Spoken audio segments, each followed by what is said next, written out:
अस्सलामु अलैकुम वरहमतुल्लाहि वबरकातुह।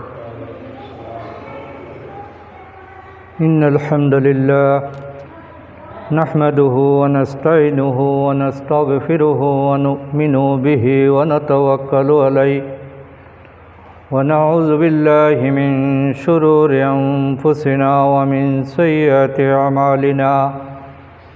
मन यहदिल्लाहु फला मुदिल्ल लहु व मन युद्लिल्हु फला हादिय लहु व नशहदु अन ला इलाहा इल्लल्लाहु वहदहु ला शरीका लहु व अशहदु अन्न मुहम्मदन अब्दुहु व रसूलुहु अल्लज़ी अरसलहु बिल्हक़्क़ि बशीरन व नज़ीरा व दाइयन इलल्लाहि बिइज़्निहि व सिराजम मुनीरा। फ़क़द क़ाल अल्लाहु तआला फ़ी कलामिहिल मजीद व फ़ुरक़ानिहिल हमीद। औज़ु बिल्लाहि मिनश शैतानिर रजीम। बिस्मिल्लाहिर रहमानिर रहीम। इन्नल्लाहा व मलाइकतहु युसल्लूना अलन नबी या अय्युहल्लज़ीना आमनू सल्लु अलैहि वसल्लिमु तस्लीमा। अल्लाहुम्मा सल्लि अला सय्यदिना मौलाना मुहम्मद व अला आले सय्यदिना मौलाना मुहम्मद। बलगल उला बिकमालिही कशफद दुजा बिजमालिही हसनद जमीउ खिसालिही सल्लु अलैहि व आलिही। अल्लाहुम्मा सल्लि अला मुहम्मद व अला आलि मुहम्मद कमा सल्लैता अला इब्राहीम व अला आलि इब्राहीम इन्नका हमीदुम मजीद। अल्लाहुम्मा बारिक अला मुहम्मद व अला आलि मुहम्मद कमा बारकता अला इब्राहीम व अला आलि इब्राहीम इन्नका हमीदुम मजीद। अल्हम्दुलिल्लाह, आज 30 मे 16 জ্যৈষ্ঠ दूसरा जिलहज पवित्र जुमाबार আমরা আল্লাহ সুবহানাহু ওয়া তাআলার দরবারে লাখ কোটি শুকরিয়া আদায় করি, যিনি প্রাকৃতিক দুর্যোগের মধ্যেও আমাদেরকে যথাসময়ে সালাতুল জুমা আদায়ের উদ্দেশ্যে সুস্থতার সাথে মসজিদ পর্যন্ত আমাদেরকে হাজির হওয়ার সুযোগ দিয়েছেন। আমরা সবাই পড়ি আলহামদুলিল্লাহ। 1446 হিজরি সনের সমাপনী যে মাস পবিত্র জিলহজ মাসে আজকে প্রথম জুমা, বৎসরের সেরা রাত হিসেবে আমরা পবিত্র রমজানের শেষ 10 রাতকে মূল্যায়ন করি, আর বছরের সেরা দিন হলো জিলহজ মাসের প্রথম 10 দিন।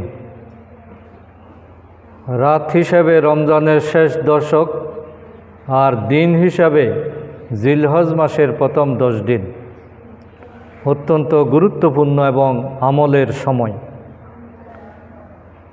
রমজানের শেষ 10 দিন সম্পর্কে আমাদের ধারণাটা স্পষ্ট থাকলেও এবং সেটা আমরা অনেক আগ্রহ ভরে আমরা পালন করি, কিন্তু জিলহজ মাসের প্রথম 10 দিনেও যে এরকম গুরুত্বপূর্ণ, এই ধারণাটা অনেকের মধ্যে কাজ করে না। আমাদের দেশে ব্যাপারে তেমন কোনো আয়োজন আমাদের চোখে পড়ে না।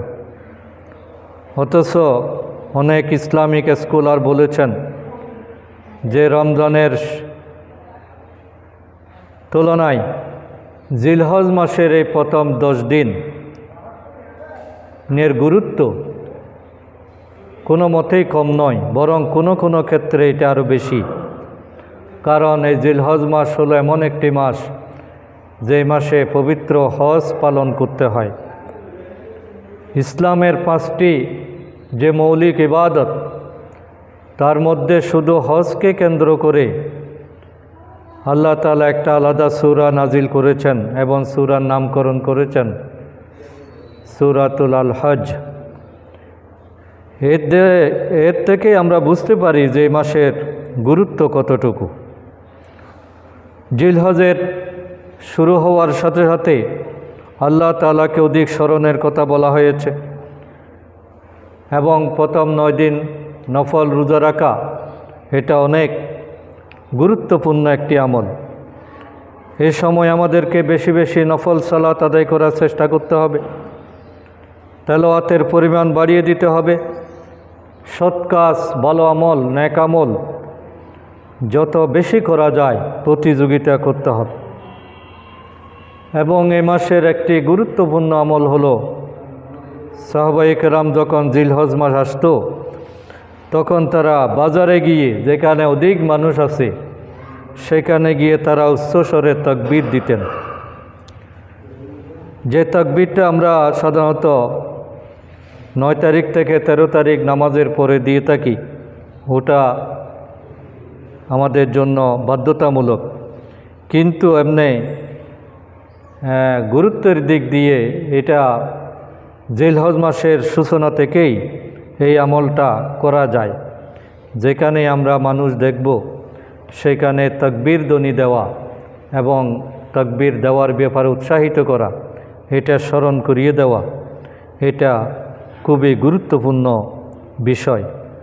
আমরা সবাই একবার পড়ি, আল্লাহু আকবার, আল্লাহু আকবার, লা ইলাহা ইল্লাল্লাহু, আল্লাহু আকবার, আল্লাহু আকবার, ওয়ালিল্লাহিল হামদ। আমরা তো হজে যেতে পারিনি, যারা হজে অংশগ্রহণ করেছেন তাদের সেই তালবিয়ার সাথে, তাদের সেই তাকবীরের সাথে আমরা এখানে থেকেও যাতে একাত্মতা প্রকাশ করতে পারি, আল্লাহ তাআলা তাদের দোয়া কবুলের সাথে আমাদেরকেও যাতে কবুল করে নেন, এই জন্য আমরা যখনই সময় পাই ছোটো ছোটো করে হলেও অন্ততপক্ষে এই তাকবীরটা আমরা বারবার পড়ার চেষ্টা করব। এটা হলো এই মাসের সবচেয়ে বড় জিকির, আল্লাহর বড়ত্ব ঘোষণা করা। হাজিরা যেখানে লাব্বাইক আল্লাহুম্মা লাব্বাইক বলতেছে, আমরা সেখানে যেতে না পারলেও তাদের কথাগুলোই আমরা আমাদের কাজের মধ্যে, আমাদের সময়ের মধ্যে আমরা সেগুলো আদায় করার চেষ্টা করব।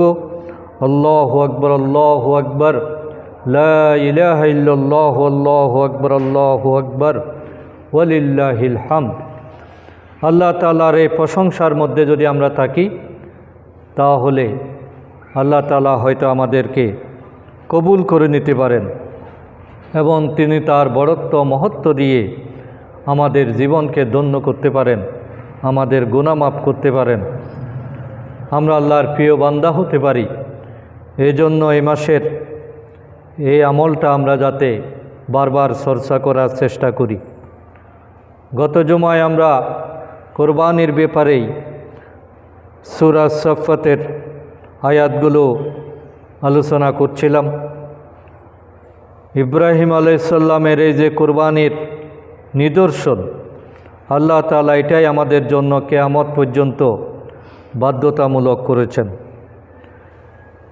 এবং ইব্রাহিম আলাইহিস সালাম যেভাবে বৃদ্ধ বয়সে সন্তান লাভ করার পরেও যে সন্তানের প্রতি তার সবচেয়ে বেশি মায়া মহব্বত থাকার কথা, কিন্তু আল্লাহর নির্দেশের কারণে তিনি সেটা উৎসর্গ করার জন্য কোনো ধরনের কার্পণ্য করেন নাই এবং হাসি মুখে তিনি সেটা পালন করার চেষ্টা করেছেন। আল্লাহর পথে জবাই হওয়ার জন্য তার পুত্র ইসমাইল আলাইহিস সালামও একইভাবে সহযোগিতা করেছেন। তাদের এই সহযোগিতার চিত্র এবং দুইজনের এই যে আনুগত্য, আত্মসমর্পণ এবং আত্মত্যাগ, এটাই হলো আসলে কুরবানির মূল মেসেজ। কুরবানি কোনো প্রদর্শনীর বিষয় নয়। এবং আল্লাহ তাআলা বলছেন যে তোমাদের গোশত, তোমাদের মাংস, তোমাদের রক্ত, এগুলো কোনো কিছুই আল্লাহর কাছে পৌঁছে না। আল্লাহ চান তোমাদের হৃদয়টা, তোমাদের নিয়তটা, তোমাদের অন্তরটা, তোমরা কোন উদ্দেশ্যে এই কোরবানিটা দিচ্ছ এবং কী জন্য এই ত্যাগ স্বীকারটা করছো, আল্লাহ তাআলা সেটাই যাচাই করতে চান। লা ইয়ানালাল্লাহু লুহুমুহা, আল্লাহর কাছে পৌঁছে না। লা ইয়ানালাল্লাহা লুহুমুহা ওয়ালা দিমাউহা ওয়ালাকিন ইয়ানালুহুত তাকওয়া মিনকুম। আল্লাহর কাছে তোমাদের গোশত, রক্ত কিছুই পৌঁছায় না, কিন্তু শুধু পৌঁছায় ইয়ানালুহুত তাকওয়া মিনকুম, তোমাদের তাকওয়া, তোমাদের আল্লাহভীতি, আল্লাহকে সন্তুষ্ট করার যেটা চেতনা, আল্লাহ তাআলা সেটাই কবুল করেন। সুতরাং কুরবানি কোনো প্রদর্শনীমূলক কাজ নয়। কে কত টাকা দিয়ে পশু ক্রয় করলো, এটা প্রচার করা, ফেসবুকে দেওয়া, এর মধ্যে কোনো কল্যাণ নাই। অন্যান্য ইবাদতকে আমরা যেভাবে আল্লাহর উদ্দেশ্যে করি, কুরবানিটাও শুধুমাত্র আল্লাহকে খুশি করার জন্যেই এই কুরবানিটা দিতে হবে। এবং যেভাবে ইসমাইল আলাইহিস সালাম তার পিতার নির্দেশ পালনে প্রস্তুতি নিয়েছিলেন, ইসমাইল আলাইহিস সালামও যেভাবে পুত্রকে কুরবানি করার জন্য নিজেকে উৎসর্গ করেছিলেন, আমাদের কুরবানির মধ্যে চেতনা থাকবে সেটা। আল্লাহ তাআলা যে চিত্রটা তুলে ধরেছেন, ফালাম্মা আসলামা ওয়া তাল্লাহু লিল জাবিন, আল্লাহ তাআলা বলছেন যে পিতা জবাই করার জন্য এবং পুত্র জবাই হওয়ার জন্য দুইজনেই কি করলাম, আত্মসমর্পণ করলো, নিজেদেরকে তারা তৈরি করলো এবং জবাই হওয়ার জন্য পুত্রকে উপর করে শুয়ে দেওয়া হলো। ফালাম্মা আসলামা ওয়া তাল্লাহু লিল জাবিন, উভয়ে জবাইয়ের জন্য ইসমাইলকে শায়িত করা হলো। এই শায়িত হওয়া অবস্থায় ইসমাইলকে যখন কুরবানি করা হবে, ইব্রাহিম আলাইহিস সালাম যখন ছুরি চালাবেন, এতটুকু কার্যকরী করার প্রস্তুতি নেওয়ার সাথে সাথে আল্লাহ তাআলা খুশি হয়ে গেলেন। ইসমাইলকে জবে করা এটা আল্লাহ তাআলার উদ্দেশ্য ছিল না। উদ্দেশ্য ছিল তিনি এই কঠিন নির্দেশটা মানতে চান কিনা। যখন তারা উভয়েই মানার জন্য প্রস্তুত হলো, আল্লাহর জন্য যখন সব কিছু ছেড়ে দিতে প্রস্তুতি নিল, আল্লাহ তাআলার সাথে সাথে ঘোষণা করলেন, ওয়ানাদাইনাহু আইয়া ইব্রাহিম, হে ইব্রাহিম তুমি থেমে যাও, তোমার আর ছুরি চালানোর প্রয়োজন নাই। ওয়ানাদাইনাহু আইয়া ইব্রাহিম, হে ইব্রাহিম তুমি থেমে যাও। কদ সাদ্দাক্তার রুইয়া, তুমি যে স্বপ্ন দেখেছ সেই স্বপ্ন তুমি বাস্তবে রূপায়িত করেছ, স্বপ্নকে তুমি বাস্তবায়ন করে দেখিয়েছ। তোমার স্বপ্ন এটা বাস্তবায়িত হয়ে গিয়েছে। তুমি সত্যতার সাক্ষী দিয়েছ, তুমি যে আমার প্রিয় বান্দা, আমার জন্য যে সব কিছু ছেড়ে দিতে পারো, এটার প্রমাণ তুমি রেখেছ। কদ সাদ্দাক্তার রুইয়া, তোমার স্বপ্ন বাস্তবায়িত হয়ে গিয়েছে। ইন্না কাযালিকা নাজাজিল মুহসিনিন, আমি নেককারদেরকে, মুহসিন বান্দাদেরকে আসলে এভাবেই আমি পুরস্কারটা দিয়ে থাকি, যে তারা কুরবানি না দিয়েও কুরবানির সওয়াব পেয়ে গেছে। জবে না করার পরও আল্লাহ তাআলা বলছেন, আমি ধরে নিলাম তুমি তোমার পুত্রকে কুরবানি দিয়েছে, আমি তোমার উপর খুশি হয়ে গিয়েছি, তোমাকে আমি পুরস্কার দিচ্ছি, তোমার এই ত্যাগকে আমি কবুল করে নিয়েছি। ইন্না হাযা লাহুয়াল বালাউল মুবিন, নিশ্চয়ই যে পরীক্ষা তুমি দিয়েছো এটা ছিল এক কঠিন পরীক্ষা, এটা কোনো স্বাভাবিক পরীক্ষা নয়। বাবা হয়ে ছেলেকে কুরবানি দেওয়া প্রকাশ্যে, এটা কোনো সাধারণ কোনো পরীক্ষা নয়, এটা মহা পরীক্ষা ছিল। এবং আমি তোমাকে পরীক্ষায় পাশ করে নিয়েছি, তোমাকে আমি ফুল নাম্বার দিচ্ছি, যে তুমি যেটা আমি চেয়েছিলাম নবী হিসাবে এবং তোমার সন্তান একইভাবে আমার নির্দেশ পালনে যেভাবে আত্মত্যাগ করেছে, আত্মসমর্পণ করেছে, আমি সেটাতে খুশি হয়ে গিয়েছি। তোমাদেরকে আমি সৎকর্মশীল হিসাবে আমি পুরস্কৃত করব, এবং সেই পুরস্কারটা এভাবে হবে, ওয়াফাদাইনাহু বিযিবহিন আযীম, আমি আরেকটা কুরবানির বিনিময়ে তোমার পুত্রকে আমি মুক্ত করে দিলাম। অর্থাৎ একটা দুম্বা বেহেশত থেকে যেটা পাঠানো হয়েছিল, ইসমাইল আলাইহিস সালাম তো চোখ বন্ধ অবস্থায় ছিলেন, সেই চোখ বন্ধ অবস্থায় তিনি ছুরি চালালেন, দেখলেন যে একটা জিনিস কুরবানি হয়ে গিয়েছে, চোখ খোলার পরে দেখলেন যে একটি দুম্বা কুরবানি হয়ে গিয়েছে, আর ইসমাইল যতভাবে বেঁচে আছে। আল্লাহ তাআলা এটাই বলছেন, ওয়াফাদাইনাহু বিযিবহিন আযীম, আমি একটা কুরবানির বিনিময়ে ইসমাইলকে আমি মুক্ত করে দিলাম, তাকে আমি জীবিত রাখলাম।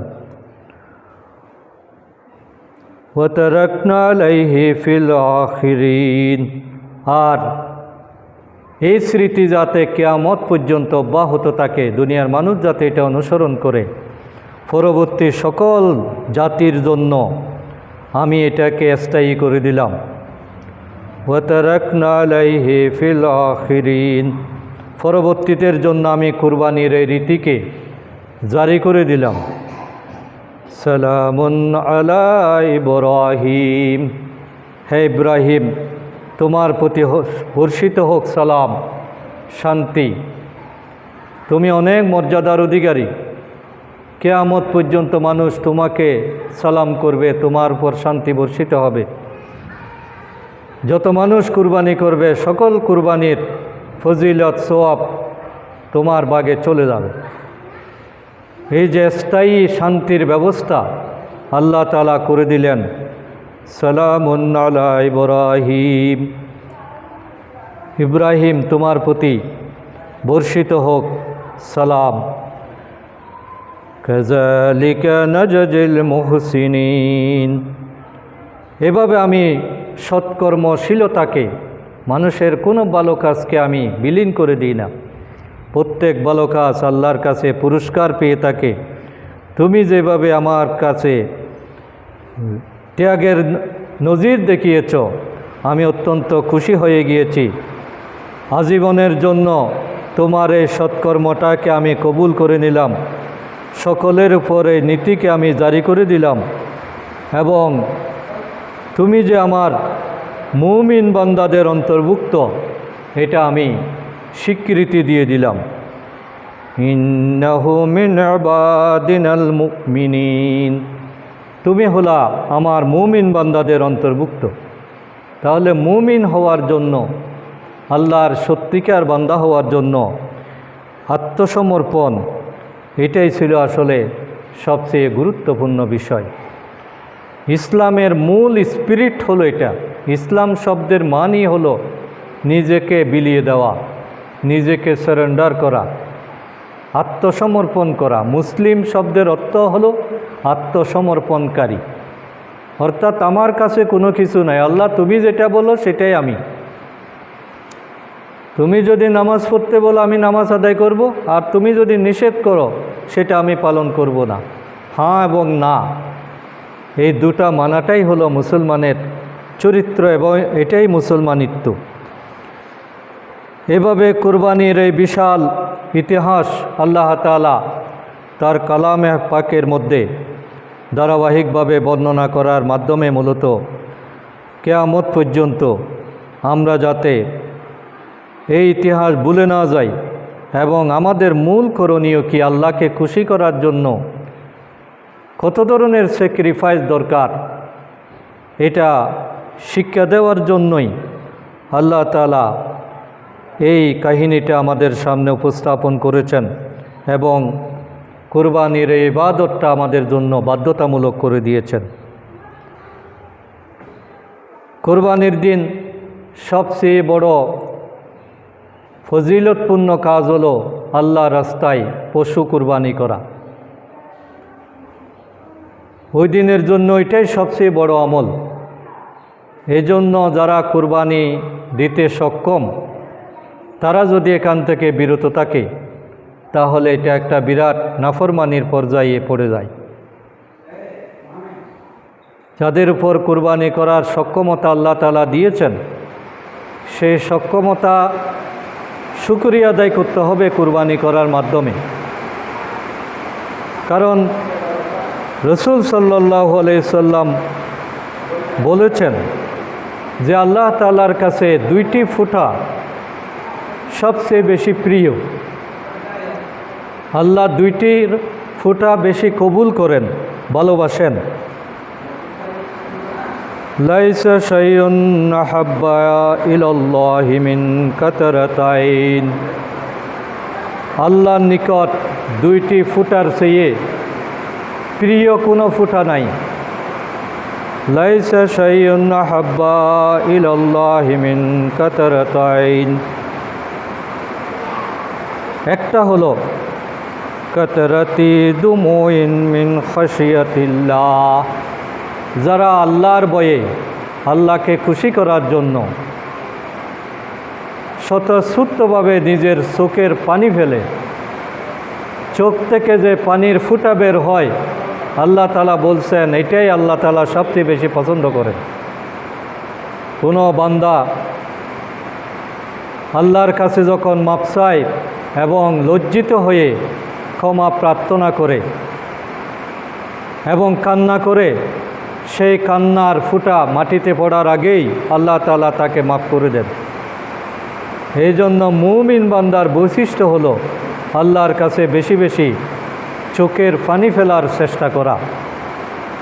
কাতারাতি দমুইন মিন খাশিয়াতিল্লাহ, একটা হলো আল্লাহর ভয়ে যেই চোখের ফুটা, ক্রন্দনরত যে অশ্রুর ফুটা নিক্ষিপ্ত হয়, এটা আল্লাহর কাছে সবচেয়ে বেশি প্রিয়। ওয়াকাতারাতি দামিন ইখরাকু ফি সাবিলিল্লাহ, আর আরেকটা ফুটা হলো আল্লাহর পথে প্রবাহিত রক্তের ফুটা, অর্থাৎ আল্লাহর দ্বীন কায়েমের জন্য জিহাদ করতে গিয়ে কোনো মানুষের যদি রক্ত ঝরে, সেই রক্তের ফুটাটা আল্লাহর কাছে সবচেয়ে বেশি প্রিয়। চোখের ফুটাটা নিজের থেকে বের করতে হয়, আর রক্তের ফুটাটা অন্য কেউ বের করে। যেটাই হোক, যেভাবেই হোক, আল্লাহ তাআলা বলছেন যে আল্লাহ রসুল খুশখবরি দিয়েছেন যে মানুষের, আল্লাহ তাআলা মানুষের এই দুইটা ফুটাকেই আহাব্বা ইলাল্লাহ, আল্লাহ সবচেয়ে বেশি ভালোবাসেন। সুতরাং আমরা এই আমলগুলো আমাদের জীবনে করতে পারি কিনা আমাদেরকে চেষ্টা করতে হবে। রাতের অন্ধকারে আল্লাহর কাছে কান্নাকাটি করতে হবে, আর দিনে মুজাহিদের ভূমিকা পালন করতে হবে। অন্যায়, অবিচার, অসত্য, আল্লাহর নাফরমানিমূলক কাজ যেখানেই হয় সেটা প্রতিরোধ করার চেষ্টা করা, সেটার জন্য ঐক্যবদ্ধ ভূমিকা পালন করা, এটাই হলো মুমিনের বৈশিষ্ট্য। এবং ওটা করতে গিয়ে যদি আমাকে পঙ্গু হতে হয়, আহত হতে হয়, নিহত হতে হয়, আল্লাহ তাআলা সেখানেই পুরস্কারের ব্যবস্থা রেখেছেন। এই জন্য এই কুরবানি শুধুমাত্র পশু কুরবানি না, পশু কুরবানির সাথে আসল কুরবানি হলো পশুত্বকে কুরবানি করা। মানুষের মধ্যে যে পশুত্ব রয়েছে, অল্পতেই রেগে যায়, অল্পতেই লোভের মধ্যে পড়ে যায়, অল্পতেই মানুষের ক্ষতি করার চিন্তা করে, নিজের লাভের জন্য হিতাহিত জ্ঞান হারিয়ে ফেলে, জায়েজ নাজায়েজ, বৈধ অবৈধ কোনো চিন্তা করে না। এই চিন্তা না করাটা হলো পশুর বৈশিষ্ট্য। একটা পশু যখন জমির ধান খায় তখন সে চিন্তা করে না যে এগুলো আমার কিনা। আরেকটা পশুকে যখন সে আঘাত করে তখন সে বুঝে না যে কী জন্য সে আঘাত করছে। সুতরাং কোনো মানুষ যদি এরকম পশুর আচরণ করে তাহলে তার মধ্যে আর পশুর মধ্যে কোনো পার্থক্য থাকে না। এই জন্য আল্লাহ তাআলা প্রতি বছর পশু কুরবানির মাধ্যমে এটাই শিক্ষা দিতে চান যে পশু রক্ত প্রবাহিত হওয়ার সাথে সাথে আমাদের মধ্যে যে জাহেলিয়াতের চিহ্ন রয়েছে, যে পশুত্ব রয়েছে, যে খোদাদ্রোহিতা রয়েছে, নাফরমানিমূলক যে চিন্তা চেতনা, তাগুতের প্রতি যে ভালোবাসা, এটা যাতে আমরা কুরবানি করে দিই। ইব্রাহিম আলাইহিস সালাম আল্লাহর সন্তোষ অর্জনের জন্য নিজের প্রিয় পুত্রকে যেভাবে উৎসর্গ করেছিলেন, আমরাও আল্লাহকে রাজি করার জন্য, খুশি করার জন্য আমাদের চাওয়া পাওয়া, আমাদের কামনা বাসনা, আমাদের জৈবিক তাড়না, মানসিক তৃপ্তি, এই সবগুলোকে আল্লাহর জন্য কুরবানি দেওয়া, এটাই হলো আসলে কুরবানির মূল উদ্দেশ্য। এবং সমস্ত কুরবানি হতে হবে একমাত্র আল্লাহর নামে। আল্লাহ ছাড়া অন্য কোনো নামে যদি কুরবানি করা হয় সেটা খাওয়াটা হারাম। এবং আল্লাহর নাম বাদ দিয়ে কুরবানি করা হলে, কোনো জবে করা হলে, সেটাও খাওয়া জায়েজ নেই। আমরা যে ফার্মে মুরগি ক্রয় করি, ওই মুরগি জবে করার সময় যদি জবে কর্তা বিসমিল্লাহ না বলেন তাহলে ওই মুরগি খাওয়াটা আর শূকরের মাংস খাওয়াটাই কি। এবং মুরগি জবে করার সময় 3টা রগ কাটা যাওয়াটা বাধ্যতামূলক। ফার্মের মুরগিগুলো অনেক সময় দুর্বল, একটা রগ কাটা গেলেও কিছুক্ষণ পরে এমনি মারা যায়, কিন্তু রগ কাটা যায় নাই, মারা গেছে, ওইটা খাওয়া জায়েজ হবে না। আমরা কিন্তু এগুলো মোটে খেয়াল করি না। এই জন্য পারতপক্ষে আপনি নিজে জবে করবেন অথবা তাকে স্পষ্টভাবে বলবেন যে ভালো করে কাটো। কাটতে গিয়ে মাথা ছিঁড়ে গেলে অসুবিধা নাই, এটা যায় কোনো অসুবিধা নাই। কিন্তু যদি কোনো কারণে রগ কাটা কম হয় তাহলে এটা খাওয়া যাবে না। এবং অবশ্যই বিসমিল্লাহ পড়তে হবে। কোনো মুসলিম যদি জবে করে এটা খাওয়া যাবে না। এই জন্য আমাদের মনের অজান্তেই আমরা হারামের সাথে সম্পৃক্ত আছি কিনা এটা চিন্তা করতে হবে। কুরবানি করতে হবে শুধুমাত্র আল্লাহর নামে, অন্য কোনো নামে, সেটা পীর সাহেব হোক বা যে কোনো বুজুর্গের নামে, কারো নামে দেয়া যাবে না। নাম হতে হবে আল্লাহর পক্ষে হতে পারে। আমরা 7 ভাগে কুরবানি করি, এগুলো কারো নামে না, এগুলো হলো পক্ষে। কুরবানি হবে আল্লাহর নামে, কিন্তু কার পক্ষ থেকে কুরবানি? অমুকের নাম দাও, তমুকের নাম দাও, যেগুলো আমরা বলি এগুলো আসলে ভুল কথা। নাম দেওয়ার কোনো দরকার নাই। নামটা আপনি যখন নিয়ত করেছেন তখন হয়ে গেছে। কিন্তু জবে করার সময় বিসমিল্লাহ বলা হচ্ছে কিনা, এবং ওই ছুরি চালানোর সময় যতজন ছুরিতে হাত লাগাবেন প্রত্যেকের জন্য বিসমিল্লাহ পড়াটা বাধ্যতামূলক। সেখানে একজনে পড়ল আর দুইজনে পড়ল না, আপনি জবেটা হয় নাই, হারাম হয়ে যান। এই জন্য এগুলো আমরা জবে করার আগে যাতে খেয়াল করি এবং বলে দিই। অনেক সময় তাড়াহুড়াতে এগুলো খেয়াল থাকে না, আপনি 1 লাখ টাকার একটা গরু নাজায়েজ হয়ে যাবে যদি জবেটা শুদ্ধ না হয়। এই জন্য আগেভাগে দোয়া পড়া, নিয়ত সহি করা এবং আল্লাহর উদ্দেশ্যে করা। শরীকা কুরবানির মধ্যে কারো নিয়তের মধ্যে যদি গণ্ডগোল থাকে, বাকিদের কুরবানিও কবুল হবে না। এই জন্য সবাই যাতে একমুখী হয়, যারা একসাথে কুরবানি করবেন সবাইকে বসে মানে এক মন, এক দিয়ান, এক আল্লাহর উদ্দেশ্য, এটা যাতে হয়। ওখানে যাতে কোনো ধরনের মনোমালিন্য, কম বেশি জিতাজিতির মনোভাব যাতে কাজ না করে। অনেকে বলে যে আমি জিতে গেছি, আমি গরুটা কম দামে কিনছি। এই ধরনের জিতার কোনো দরকার নাই, আপনি উপযুক্ত দাম দিয়ে কিনবেন। 1 লাখ টাকা গরু কিনলেন আর 1000 টাকা হাসিল না দিয়ে চলে আসলেন, পুরা কুরবানিটাই বরবাদ।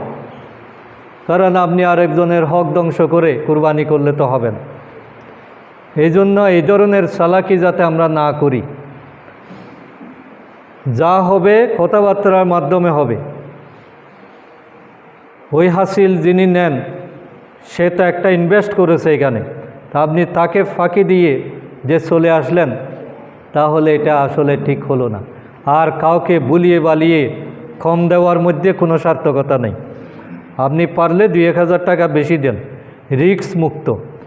কিন্তু কম দিয়ে আপনি নিয়ে আসলেন, তাকে জুলুম করলেন, ক্ষতির সম্মুখীন করলেন।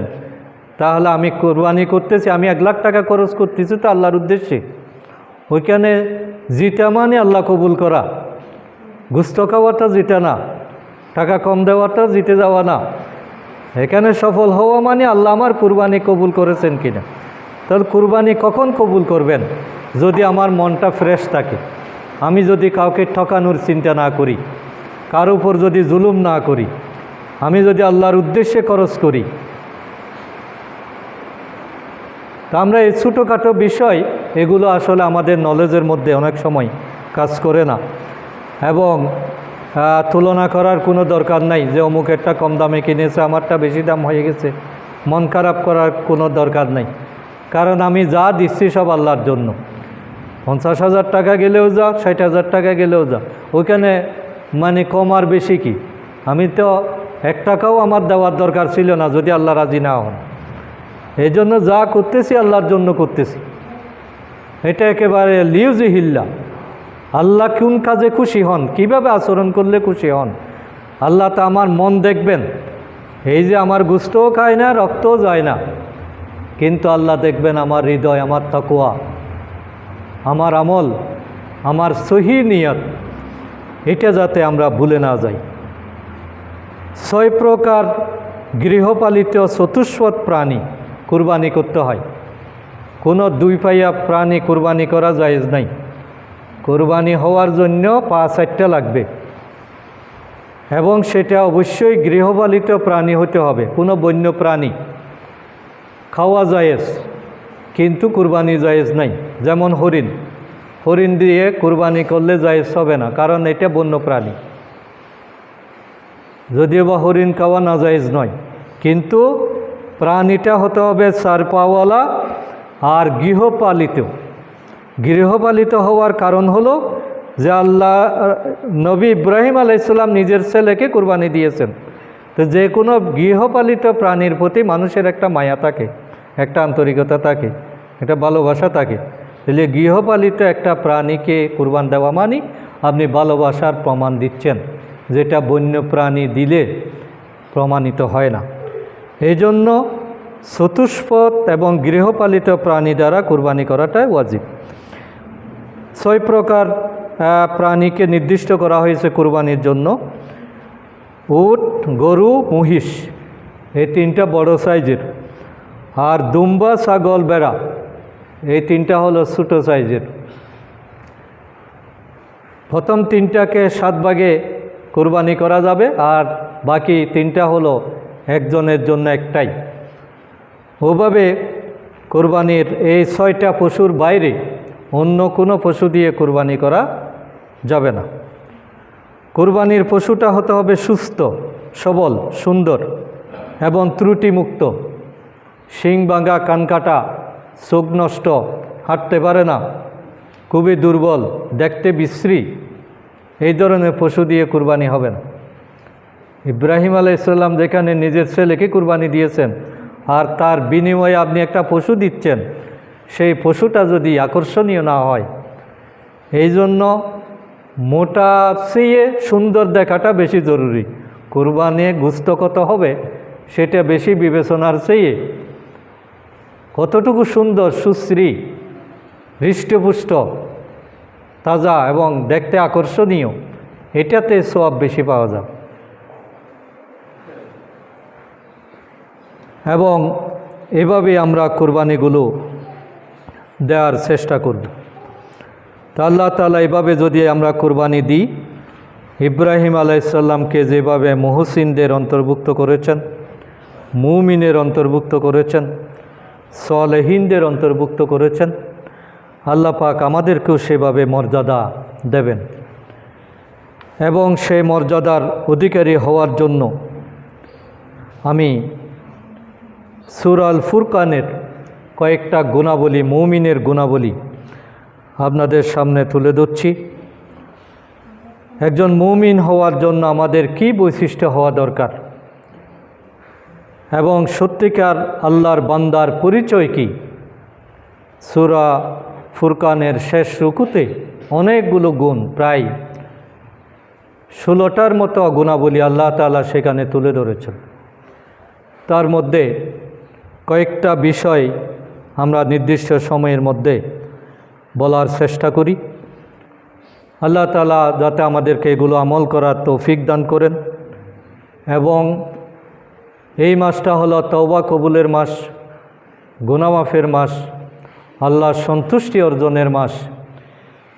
তো সন্তুষ্টি অর্জন করতে গেলে কিছু গুণ অবশ্যই নিজের ভিতর ঢুকাতে হবে, কিছু জিনিস বাদ দিতে হবে, আর কিছু জিনিস ইন করতে হবে। ইন করার সুবর্ণ সুযোগ হলো এই মাসটা। হাজিরা মক্কায় গিয়ে গুনাহ মাফ করবেন, আমি যদি তাদের সাথে একাত্মতা প্রকাশ করি, এই যে রোজার আমল, জিকিরের আমল, তওবার আমল, তারপরে তাকবীরের আমল, এইগুলো যদি আমি এখন থেকে করতে থাকি, তাহলে আল্লাহ তাআলা হয়তো হাজিদের মতো আমাদেরকেও নিষ্পাপ করে দিতে পারেন। এবং 10 তারিখ হলো সে নিষ্পাপ হওয়ার উৎসব। ঈদ মানে হলো আসলে আনন্দ, কিন্তু আনন্দ কাদের জন্য? আনন্দ হলো তাদের জন্য যারা আল্লাহকে রাজি করতে পেরেছে। সৌভাগ্য, সফলতা হলো তাদের জীবনেই যাদের উপর আল্লাহ খুশি। আল্লাহ যদি আমাকে মাফ করে দেন, আল্লাহ যদি আমার ভাগ্যে জান্নাত লিখে দেন, আল্লাহ যদি আমাকে জাহান্নাম থেকে মুক্তি দেন, তাহলে এর চেয়ে বড় খুশির বিষয়, আনন্দের বিষয় আর হতে পারে না। এই জন্য ঈদ হলো আত্মসমালোচনা, আত্মপর্যালোচনা, আত্মগঠন, আত্মনিবেদন এবং আল্লাহকে খুশি করার উৎসব। সেটাকে আমরা নিয়ে গেছি গান বাজনা, বিভিন্ন প্যাকেজ অনুষ্ঠান, বেনামাজির শৈলাপ, পর্দাহীনতা, খাওয়া দাওয়ার মধ্যে সীমাবদ্ধ, অনুষ্ঠানের মধ্যে সীমাবদ্ধ, বিভিন্ন প্রোগ্রাম আয়োজন করা। না, আসলে এগুলো মুমিনের কোনো বৈশিষ্ট্য নয়। মুমিনের বৈশিষ্ট্য হলো ওয়াইবাদুর রহমানিল্লাযীনা ইয়ামশুনা আলাল আরদ, রহমানের বান্দা হলো তারাই। আল্লাহর বান্দা পরিচয় দেওয়ার জন্য যে গুণটা সবচেয়ে বেশি প্রয়োজন, সেটা হলো ইয়ামশুনা আলাল আরদ, যারা জমিনের মধ্যে নম্রতার সাথে চলাফেরা করে, যারা কোনো অহংকার করে না, উদ্ধত্ত প্রকাশ করে না, আভিজাত্য দেখায় না, বরং নিজেকে বিনয়ী হিসাবে নিজেকে সবসময় পরিচালনা করে, তার চলাফেরা, কথাবার্তা, পোশাক পরিচ্ছদ, আচার আচরণ, বক্তব্য, বিবৃতি কোনো কিছুতে অহংকার প্রকাশ পায় না। কারণ যেখানে অহংকার সেখানে আল্লাহর অসন্তুষ্টি। অহংকার করার কোনো বিষয় আমাদের হাতে নাই। অহংকারটা হলো আল্লাহ তাআলার বিশেষ বৈশিষ্ট্য। অহংকার হলো আল্লাহর চাদর। যে অহংকার করে সে যেন আল্লাহর চাদর ধরে টানাটানি করে। এই জন্য অহংকারীকে সবচেয়ে বেশি আল্লাহ পছন্দ করেন, এবং আল্লাহ সবচেয়ে বেশি পছন্দ করেন যারা বিনয়ী হয় এবং আল্লাহর বান্দা হিসেবে পরিচয় দেওয়ার জন্য ইয়ামশুনা আলাল আরদ, পৃথিবীতে আচরণ করতে হবে ভদ্রভাবে, নম্রভাবে, শালীনতার সাথে। কোনো ধরনের উগ্রতা, কোনো ধরনের অশ্লীলতা, কোনো ধরনের অহংকার প্রকাশ করা, এটা মুমিনের বৈশিষ্ট্যের মধ্যে পড়ে না। প্রধান বৈশিষ্ট্যই হলো নম্র হওয়া, ভদ্র হওয়া, শালীন হওয়া, মানুষকে মানুষের জন্য বিনয়ী হিসেবে নিজেকে পরিণত করা। অহংকার মানুষের পতন ঘটায়, আর বিনয় মানুষের মাথায় সম্মানের মুকুট পরায়। যিনি যত বেশি বিনয়ী হবেন আল্লাহ তাআলা তাকে মর্যাদা বাড়িয়ে দিবেন। আর নিজে নিজে বড় হতে চাইলে কখনো বড় হওয়া যায় না যদি আল্লাহর রহমত পাওয়া না যায়। আল্লাহ যখন কোনো বান্দাকে পছন্দ করেন, কোনো বান্দার উপর যখন খুশি হয়ে যান, তখন আল্লাহ তাআলা ফেরেশতাদেরকে ডেকে বলেন যে অমুক বান্দার উপর আমি রাজি। আমি যে রাজি এই কথাটা তুমি দুনিয়ার মানুষকে জানিয়ে দাও তোমরা। ফেরেশতারা যখন এটা জানতে পারে যে আল্লাহ তাআলা তার উপর রাজি, তখন দুনিয়ার মানুষের অন্তরটা ওই মানুষের প্রতি ভালোবাসা সৃষ্টি হয়ে যায়। এই জন্য মানুষের ভালোবাসা পাওয়ার আগে আল্লাহর ভালোবাসা পাওয়াটা বাধ্যতামূলক। আল্লাহকে যিনি ভালোবাসবেন, দুনিয়ার মানুষ তাকে ভালোবাসতে বাধ্য, কারণ ভালোবাসাটা আসমান থেকেই আসে। এটা বক্তব্য দিয়ে, টাকা পয়সা খরচ করে, বিল্ডিং করে, রাস্তা করে এটা পাওয়া যায় না। এটা পাওয়ার জন্য বিনয়ী হওয়াটা হলো প্রধান শর্ত। হাওনাও ওয়াইজা হাতাবাহুমুল জাহিলুনা ক্বালু সালামা। আর তাদের বৈশিষ্ট্য হলো, তাদের সাথে যখন জাহেলেরা, মূর্খরা যখন বিতর্ক করতে আসে, উল্টাপাল্টা কথা বলে, তাদের সাথে যখন অযাচিতভাবে ঝগড়া করতে চায়, তখন তারা এটাকে পাত্তা দেয় না, বরং বিজ্ঞতার সাথে জাহেলদের মোকাবেলায় তারা যে আচরণটা করে সেটা হলো ক্বালু সালামা। তারা বলে যে ভাই তোমার প্রতি সালাম, তুমি যেটা বলছো বলতে থাকো, কিন্তু আমি এর পাল্টা উত্তর দেব না। তুমি গালি দিয়েছো, পাল্টা গালি আমি দেব না। তুমি আমার ক্ষতি করার চেষ্টা করছো, আমি কিন্তু তোমার ক্ষতি করব না, কারণ আমি রহমানের বান্দা, আমি আল্লাহকে ভয় করি, আমি আল্লাহ সন্তোষ পেতে চাই। সুতরাং তোমার সাথে আমি প্রতিযোগিতা করব না, বরং আমি তোমাকে শান্তির দাওয়াত দিচ্ছি, সহযোগিতার দাওয়াত দিচ্ছি, সুকুমার মনোবৃত্তির দাওয়াত দিচ্ছি। তোমার উগ্রতার জবাব আমি উগ্রতা দিয়ে দেব না। আমি আমার বৈশিষ্ট্যের উপর অটল থাকব, আমি আল্লাহর সন্তোষ পেতে চাই। এই জন্য সালাম দিয়ে তারা সেখান থেকে দূরে সরে যায়, সেটাকে আর বাড়তে দেয় না। এবং তাদের বৈশিষ্ট্য হলো তারা অন্যায়ের মোকাবেলায় সবসময় ন্যায় দিয়ে জয় হতে চায়। অন্যরা তার ক্ষতি করবে, কিন্তু সে তার উপকার করার চেষ্টা করবে, যেটা রসুল করিম সাল্লাল্লাহু আলাইহি সাল্লামের আজীবনের চরিত্র। রসুল সাল্লাল্লাহু আলাইহি সাল্লামের বৈশিষ্ট্য ছিল যে তিনি যারা তাকে মারতে চেয়েছে তিনি তাদেরকে ভালোবেসেছেন, তাদের উপকার করার চেষ্টা করেছেন। তার বয়ে চলে যাচ্ছে, তিনি তার ব্যাগ বহন করেছেন। এটাই হলো রসুলের চরিত্র। এই জন্য মুমিনের বৈশিষ্ট্য হলো জাহেলারা যখন তাদের সাথে তর্ক বিতর্ক করবে তখন তারা বলবে কলু সালামা, তোমার জন্য শান্তির বার্তা। এবং এই মুমিন বান্দাদের সবচেয়ে বড় গুণাবলী হচ্ছে ওয়াল্লাযীনা ইয়াবিতুনা লিরাব্বিহিম সুজ্জাদাও ওয়া কিয়ামা। তাদের সবচেয়ে বড় শক্তি হলো তারা রাতের একটা অংশ দাঁড়িয়ে থাকে, রাতের একটা অংশে তারা সিজদাতে অবনত হয়, অর্থাৎ রাত্রিকালীন নামাজ আদায় করা। এটা হলো আল্লাহর প্রিয় বান্দা হওয়ার সবচেয়ে বড় উপায়। শুধু ফরজ নামাজ আদায় করে আল্লাহকে পাওয়া যায় না। আল্লাহকে পেতে হলে রাতের গভীরে উঠতে হবে, কারণ ওই গভীর রাতের সাথে দুনিয়ার আর কারো সম্পর্ক থাকে না। গভীর রাতে যখন আপনি আল্লাহর ভয়ে উঠে যাবেন, ওযু করবেন, জায়নামাজে দাঁড়াবেন, চোখের পানি ফেলবেন, তখন ওই বান্দার আল্লাহর মাঝে কোনো পার্টিশন থাকে না। আল্লাহ তাকে দেওয়ার জন্য রেডি হয়ে যান এবং আল্লাহ ওয়াদা করেছেন যে বান্দা তুমি কি চাও আমার কাছে আছে, তুমি নিয়ে যাও। এই জন্য আমরা দুনিয়ার মানুষের কাছে চাওয়ার দরকার নাই। চাওয়ার জায়গা যেটা আমরা সেখানেই সময় দেওয়ার চেষ্টা করি। এটাকে রেগুলার অভ্যাসে পরিণত করা, অন্ততপক্ষে সপ্তাহে হলেও কয়েকটা দিন আল্লাহর জন্য দাঁড়িয়ে যাওয়া, এটা হলো মুমিনের সবচেয়ে বড় বৈশিষ্ট্য এবং এটাই আল্লাহকে পাওয়ার সবচেয়ে বড় মাধ্যম। সুতরাং আমরা চেষ্টা করি এই আমলগুলো যদি আমরা করি তাহলে আমরা যত ধরনের আমল করব আল্লাহ তাআলা আমাদেরকে কবুল করে দিবেন। আজকে সময় শেষ। সুবহানাকাল্লাহুম্মা ওয়া বিহামদিকা আশহাদু আন লা ইলাহা ইল্লা আনতা আস্তাগফিরুকা ওয়া আতুবু ইলাইক।